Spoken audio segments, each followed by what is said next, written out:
Hi, this is Elliot from MXR. In this video, I'm going to show you how you can make a PBR model of this jerry can that will be ready to use in your 3D application. For the capture, we will be using a DSLR and a ring flash, reality capture for the photogrammetry, and Marso for the PBR texturing. I will cover setting up your asset within the scene ready for capture, preparing your camera and flash, getting a good coverage to ensure the best possible results within Marso, aligning your images in reality capture, meshing, and exporting the files needed for Marso, how to process this data through Marso for automatic texturing. If you're new to 3D and photogrammetry, I hope you find this tutorial helpful, and for those of you that are photogrammetry veterans, I do recommend following this process closely as Marso's capture requirements may differ from what you already know. For the best results, we will want to capture our asset from as many angles as possible, all of the sides as well as the top and the bottom. For this particular object, I placed it onto some stands that I found in this garage to make it easier to capture the lower angles. Flash photography is crucial for Marso, but it can make the photogrammetry a little bit challenging. So to help out the 3D solve, I've gone ahead and placed some markers around our subject. The markers also act as a really easy way to set scale of the scene later on, something that is necessary for Marso. I've placed these markers as close as I can to the subject to maximise the amount of photos that they'll appear in. It's also best to take these markers down so they don't move during the scan. But do use the markers sparingly. Whilst they can help the 3D solve, too many poorly aligned markers will actually make the 3D solve much worse, and you'll see this later on in reality capture. Now we can set up the camera and ring flash. So start off by setting the camera's file format to shoot RAW files only. And next we'll need to dial in our exposure. Marso predicts material properties by measuring how an object interacts with a known light source, which is exactly why we're using a ring flash. We want to isolate its light from any ambient light in the room. I'll start off by taking a test photo from about the same distance I'll be doing the scan from, using a medium power setting on the flash as a starting point. Looking at this photo, I can already see that I'm in a pretty good place exposure-wise. The image looks well exposed and none of the highlights seem to be clipped. Next, I want to see what the impact of the ambient lighting has on our subject. So I'll take the same photo as before, only with the flash turned off. With these two pictures, what I'm aiming for is a completely dark ambient image and a slightly underexposed flash image. Once happy with the settings, you can move on to capture, but I would recommend writing down the exposure settings and the flash intensity, as you'll need this information later, and not all of it is recorded in the image metadata. When it comes to coverage, we'll want to capture enough views for a good 3D solve, but also be considerate of how Marso works.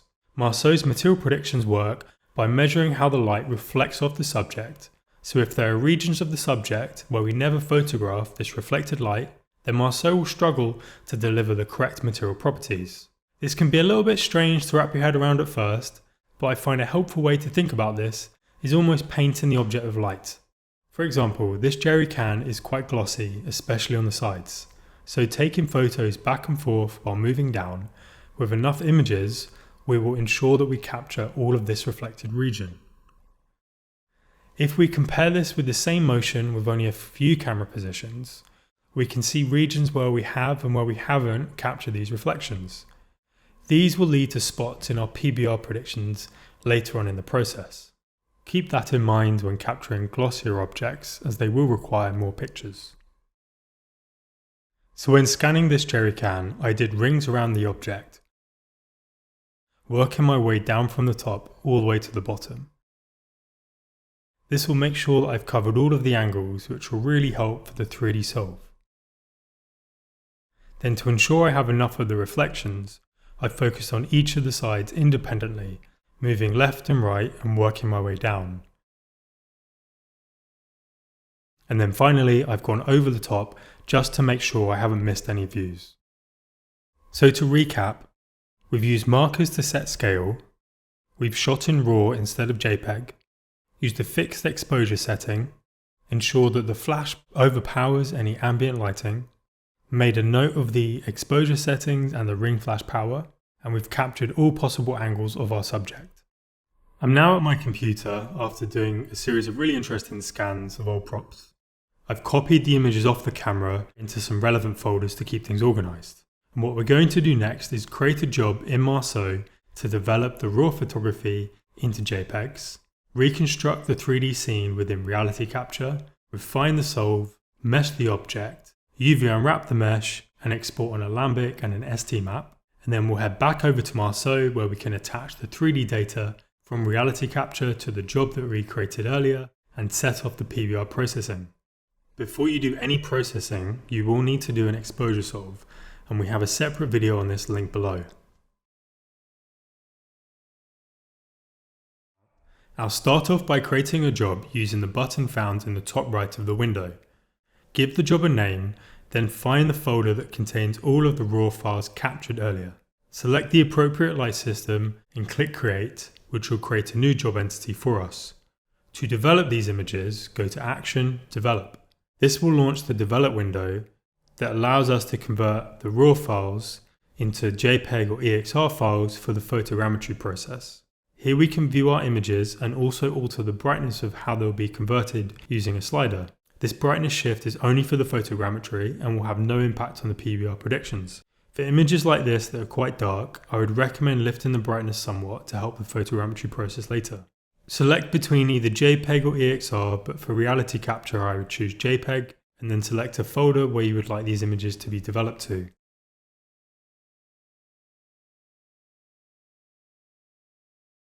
We can click on the queue at the bottom of the window to see which jobs are currently queued and which are running. Once the process is completed, the status will change to succeeded, and we can move over to reality capture. Reality capture and Marso together can produce some really amazing results if we stick to these requirements. A robust 3D solve with all photos well aligned and bad cameras removed, a good quality mesh that has been UV unwrapped, and a properly scaled scene, which is a must for Marso to work properly. Start off by importing the JPEG images created in the previous Marso step into reality capture. Then in the 1D view on the left, selecting the input will allow the images to be grouped together by their EXIF data. Underneath the Image 2D Tools tab, select Detect Markers and select the correct marker type. For the required measurements, we can increase this number to 5 or higher. This will ensure that reality capture will only use good quality markers that have been seen by 5 or more photos. Upon completion, a new control point section will appear underneath the inputs. This will list all the detected markers and the images associated with them. Marso requires the 3D scene to be scaled correctly, and we can easily do this by setting the distance between two control points. So I will go ahead and find an image that clearly shows two control points within a single frame.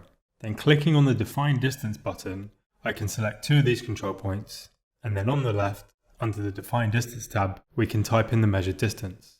And for this particular scan, I've gone ahead and done this process for a few of the other control points within the scene. Moving on to the alignment, I used quite a high resolution camera for this scan, and I'm working with quite a powerful computer. So I'm going to set the alignment settings slightly higher than those that are default. For the max features per image, I'm going to set this reasonably high to 120,000, and for the image overlap, I would recommend setting this either to medium or low, with a pre-selection factor of around 60,000. I would also recommend experimenting with these settings depending on your scene and the computer that you're using to find something that's right for you. But for the distortion model, I would highly recommend using K+ Brown 4 with Tangential 2. This will give you the most refined ST maps when importing the data back into Marso. This initial solve already looks pretty good. Moving around the scene, all the cameras seem to be well aligned and they are where they should be based on how I captured the object. There doesn't seem to be any cameras floating far off into the distance or hidden away under the ground plane. There's a couple of control points that I didn't previously define the distance of, so now that I can see them easily in 3D, I'm going to set the define distance to 25.5 centimeters. Now if this was a regular photogrammetry scan, this might be good enough to start the meshing process. But as we want to achieve really accurate PBR measurements using Marso, we need to ensure that all of these cameras are perfectly aligned as possible. And to do this, we'll need to inspect the quality of the control points. As I said at the beginning of the video, Bad quality control points can actually start to degrade the quality of the 3D solve, but they are quite helpful as a general starting point. Now, taking a look at the 1D view on the left, we can see that there is a red warning sign next to the control point tab. This is telling us that on a few of the images, the control points have quite a high error. To further refine our solve, we can open up each of these control points and click the delete button next to those that have a red or a yellow warning sign. We can also add any new images that appear with a green plus next to them.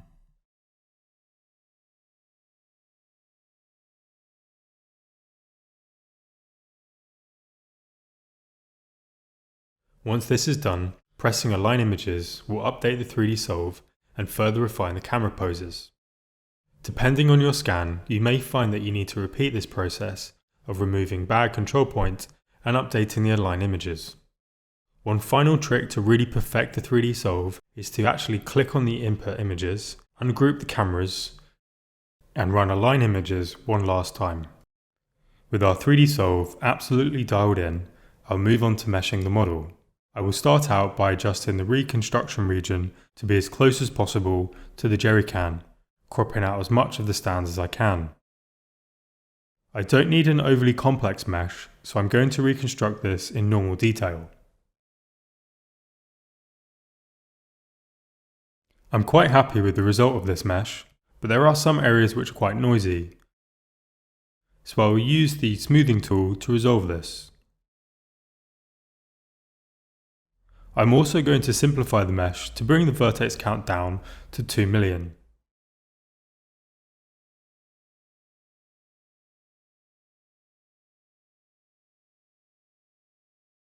For the unwanted geometry at the bottom, we can use the lasso tool to mask these regions. Then we can use the filter selection to delete these masked regions and use the close hole tool to fill them in. The last process remaining is to UV unwrap the mesh, and we have to make sure for Marso that we only have one texture per object. I would also recommend generating a checkerboard as a proxy texture just to make sure that the UV is properly assigned to the object. Before we export the Alembic file, make sure to select all of the cameras within the scene by clicking on the camera poses and pressing Ctrl A on the keyboard. Then head over to the Export tab and click Alembic. Be sure to have Export Vertex Normals set to Yes, Export Cameras as part of model set to No, and Export the Cameras also set to Yes. To export the ST maps, go over to Export, ST Maps, then create a folder to save these two and press Select Folder. Make sure that the file is set to EXR, and underneath the undistortion settings, we have to set Fit set to as Keep Intrinsics, Resolution set to Preserve, and Undistort Principal Point set to Yes. For the final step in Marso, we can move on to the process action. This will bring up a form that can link the job that we created earlier with the files that we created in Reality Capture, and we can select how Marso will generate the PBR textures. I will start out by selecting the exposure and light preset that I have already created for this camera and light setup. Under the Photogrammetry tab, we'll select Reality Capture, then find the Alembic file that we created in the File Explorer. We can then do the same for the ST maps.